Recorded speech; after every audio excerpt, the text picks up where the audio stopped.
Halo, ketemu lagi kita. Kali ini kita mau bahas sesuatu yang lagi hangat nih ya kan? Iya, betul. Soal hubungan Israel-Iran yang lagi tegang. Nah, kita dapat sumber analisis menarik yang Anda bagikan soal gimana ketegangan ini ngaruh ke harga emas, XAUSD itu loh. Kita coba bedah bareng ya, apa sih intinya? Tentu-tentu. Jadi fokus kita kali ini yaitu memahami kenapa emas bisa bereaksi kayak gini menurut analisis tersebut. Oke, Terus, skenario ke depan yang mungkin terjadi itu apa aja yang dipaparkan di sana. Dan yang paling penting nih ya, insight apa sih yang bisa Anda ambil dari materi ini? sip. Langsung aja deh. Analisisnya kan bilang, gesekan Israel-Iran ini sebenarnya udah lama ya. Udah lama ya? Tapi beberapa bulan terakhir ini, wah, eskalasinya lumayan ya. Signifikan gitu. Ada serangan udara disebut-sebut, sabotase fasilitas militer katanya, bahkan ancaman ke infrastruktur energi. Dia itu jelas bikin ketidakpastian global jadi tinggi banget. Dan disinilah emas muncul lagi perannya. Peran klasiknya sebagai aset safe haven. Pelindung nilai ya, kalau lagi krisis. Betul sekali. Pas ada potensi krisis gede, investor ya pasti cari tempat aman buat asetnya. Analisis ini nekenin banget kalau ancaman konflik terbuka di Timur Tengah. Itu kan daerah penting banget buat minyak dunia ya. Persis. Nah itu punya potensi dampak ganda katanya. Dampak ganda, gimana tuh maksudnya? Bisa dijelasin lagi? Ya, jadi sumber ini ngelihatnya gini. Bukan cuma pemicu ketidakpastian biasa aja, Oke. tapi ancaman spesifik ke infrastruktur energi itu bisa memicu krisis energi. Ujung-ujungnya dorong inflasi. Nah, barengan sama itu, rasa takut konflik itu sendiri bikin sentimen risk off. Oh, jadi investor pada jual aset berisiko kayak saham gitu? Iya, mereka pindah ke aset yang dianggap lebih aman. Ya, emas salah satunya.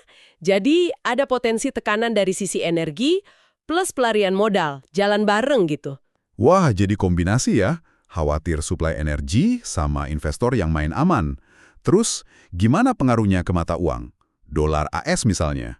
Nah, ini poin menarik juga dari bacaan ini. Ada potensi dolar AS USD bisa melemah. Oh ya, kenapa tuh? Logikanya gini, kalau konflik ini beneran ganggu ekonomi global, Bank Sentral AS, the Fed, itu bisa jadi akan responsnya pakai kebijakan moneter yang lebih longgar. Dovish gitu ya istilahnya? Betul, dovish. Jadi cenderung nurunin suku bunga atau nambah likuiditas buat bantu ekonomi. Nah, kebijakan kayak gini biasanya neken nilai dolar. Dan karena emas sering geraknya lawan arah sama dolar, Nah, itu dia. Jadi bisa ikut dorong harga XAUSD naik juga, gitu kira-kira. Oke. Jadi ada beberapa faktor nih ya yang nyambung. Ketidakpastian, sentimen risk off, plus potensi kebijakan moneter AS juga. Sekarang, coba kita lihat skenario ke depan deh, menurut analisis ini. Gimana kalau konfliknya makin panas? Oke, skenario pertama ya. Kalau eskalasi lanjut terus, misalnya ada serangan balasan yang gede atau gangguan parah ke jalur energi, Wah, ngeri juga ya. analisis ini proyeksikan ini jadi skenario positif buat emas. Harga minyak bisa loncat tinggi, inflasi global naik, terus kekhawatiran ekonomi melambat bisa nekan dolar AS. Hasilnya?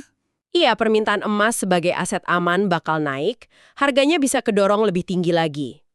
Oke. Sebaliknya nih, gimana kalau tensinya berhasil diredain? Ada harapan damai gitu. Nah, itu jadi skenario yang ya bisa dibilang kurang bagus buat emas, menurut materi ini. Kalau ada deeskalasi, mungkin lewat diplomasi atau ada intervensi internasional, gitu, ketidakpastian kan turun. Pasti. Harga minyak sama dolar AS mungkin jadi lebih stabil. Investor jadi lebih berani lagi, balik ke aset berisiko.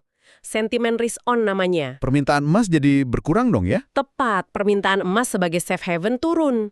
Akibatnya, ya harga emas bisa terkoreksi, bisa turun. Menarik yang lihat gimana dua skenario ini sangat tergantung sama perkembangan geopolitiknya. Sensitivitas pasar juga kan ya disebut di analisis itu, gimana para trader ngamatin volatilitas, level-level harga kunci. Betul, itu ngasih konteks gimana pasar respon secara real time. Jadi kalau disimpulkan nih ya, kesimpulan utama dari analisis yang kita bahas ini, konflik Israel-Iran sekarang ini jadi katalis penting buat emas. Katalis ya? Iya, katalis signifikan, terutama karena potensi dampak gandanya tadi ke energi dan ke sentimen resiko global. Ini nguatin lagi status emas sebagai pilihan utama pas ketidakpastian lagi tinggi. Jadi ringkasnya, eskalasi geopolitik yang spesifik ini, menurut sumber Anda ya, bisa punya pengaruh kuat ke emas karena nyentuh titik vital ekonomi global, yaitu energi, sekaligus mancing naluri dasar investor buat cari aman. Gitu ya? Persis, tapi ada satu hal lagi yang penting banget ditekankan di materi ini. Apa tuh? Situasi geopolitik sama pasar finansial itu dinamis banget. Cepat sekali berubah, apa yang relevan hari ini besok bisa jadi beda cerita. Oh ya, bener juga. Makanya kewaspadaan sama pemantauan terus-menerus itu penting banget. Harus update terus perkembangannya. Tentu, tentu. Nah, sebagai penutup nih, mungkin ada pertanyaan buat Anda renungkan ya. Kalau emas ini sering dibilang cermin ketidakpastian global, Barometer gitu ya. iya, barometer. Kira-kira apa sih yang bisa kita tangkap soal kondisi dunia kita sekarang? Hanya dengan melihat pergerakan harga emas di tengah konflik kayak yang kita bahas ini. Pertanyaan bagus itu. Oke deh, sampai jumpa di pembahasan kita selanjutnya ya.